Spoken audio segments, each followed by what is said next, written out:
your mental health Monday. We can do the Michael Bublé version. Yeah. Welcome to Mental Health Monday.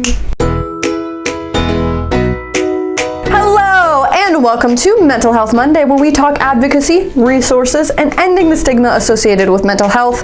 I am your host, Amanda, and today we're going to be talking about a very difficult subject, which is coping with grief during the holidays. Now, dealing with grief during the holidays can be really, really difficult for a lot of us. We carry around this heaviness during the holidays sometimes that can be really, really hard to work through. So we are here to help lessen that heaviness and give you some tips for coping with grief during this holiday season, or really any time of the year. One of the most important things that you can do when dealing with grief during the holidays is feel your feelings. Oftentimes we try to run away from the way that we're feeling, we try to avoid it, we try to distract ourselves, but the best way to move through grief is to allow yourself to feel it and work through it. Now, I know feeling your feelings can be really scary and intimidating, but it is important for your body to process.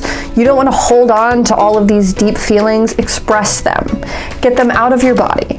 And maybe you could do that by writing it out, listening to music, journaling, dancing, letting the emotions move through you. You can do that even by watching a movie that invokes some emotion in you. Just allow yourself to feel those feelings. You can also cope by honoring the person that passed away. Whether they passed away 2 months ago or 2 years ago, a decade ago, it doesn't matter. Grief is all-consuming, and it can feel just as big today as it did when it happened. So honor the person that you love and that you lost, maybe with a tradition every Christmas. Maybe that means going to their grave, or maybe that means eating their favorite meal in their honor. Or maybe that means dancing to one of their favorite songs in your living room and pretending they're with you. Whatever that looks like for you, honor the person that you lost and honor them big and honor them loud. Also, if things feel a little too rough for you, always reach out to your care team, reach out to your friends, reach out to your family, and really lean on them for the support that they want to give you during this time. Grief is hard and it's messy, but it's understandable across the board. It's something we've all had experiences with, so don't be afraid to lean on people during this time. Try not to isolate, even though we want to sometimes. Try to connect with people. Maybe that even looks like attending a support group. You can even attend support groups here at the Recovery Center online via Zoom by visiting our website, recoverycenterhc.org, and we will be holding support groups on Christmas Eve and even Christmas Day. It's also really, really important to honor yourself and where you're at and how you're feeling.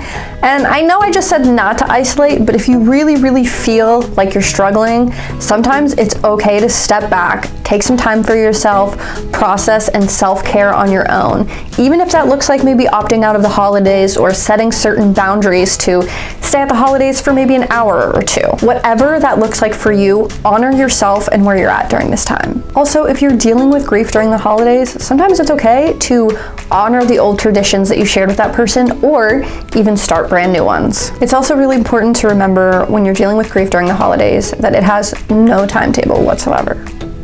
It can feel big, it can feel all-consuming, it can feel dark, and it can feel heavy at any given time. And that is okay. Grief doesn't care where you're at in life. It's just there. So it's so important to move through grief in whatever you feel like is necessary for your healing journey, especially when we already struggle with mental health. Do reach out to your care team as much as humanly possible during this time. Reach out to your friends, reach out to loved ones. Do what's best for you. And make sure that you focus on limiting alcohol intake and any substances like that, because sometimes that can worsen our depression, it can worsen our sadness, and put us in a very subjective mindset. It's very important that you take care of yourself and what you need during this time, whatever that looks like for you. Make sure you stay connected to your care team, your therapist, your friends, your family. Now, we know death can be very uncomfortable to deal with, uncomfortable to face, and grief has no timeline. It is very tricky and hard. It's really, really difficult. So make sure that you are reaching out to your care team, your friends, and your family. And if you are one of those friends or are a family member of somebody who's dealing with grief, just be there to support them, listen to them, and be a shoulder for them to cry on. It can be really, really uncomfortable sometimes, but a lot of times all people need is just support, a hug, and to say, I'm here for you. And that's all we have for today's Mental Health Monday. Join us next time for our next topic. And remember, grief has no timeline. Take care of yourself, reach out to your care team, and enjoy the holidays. Bye.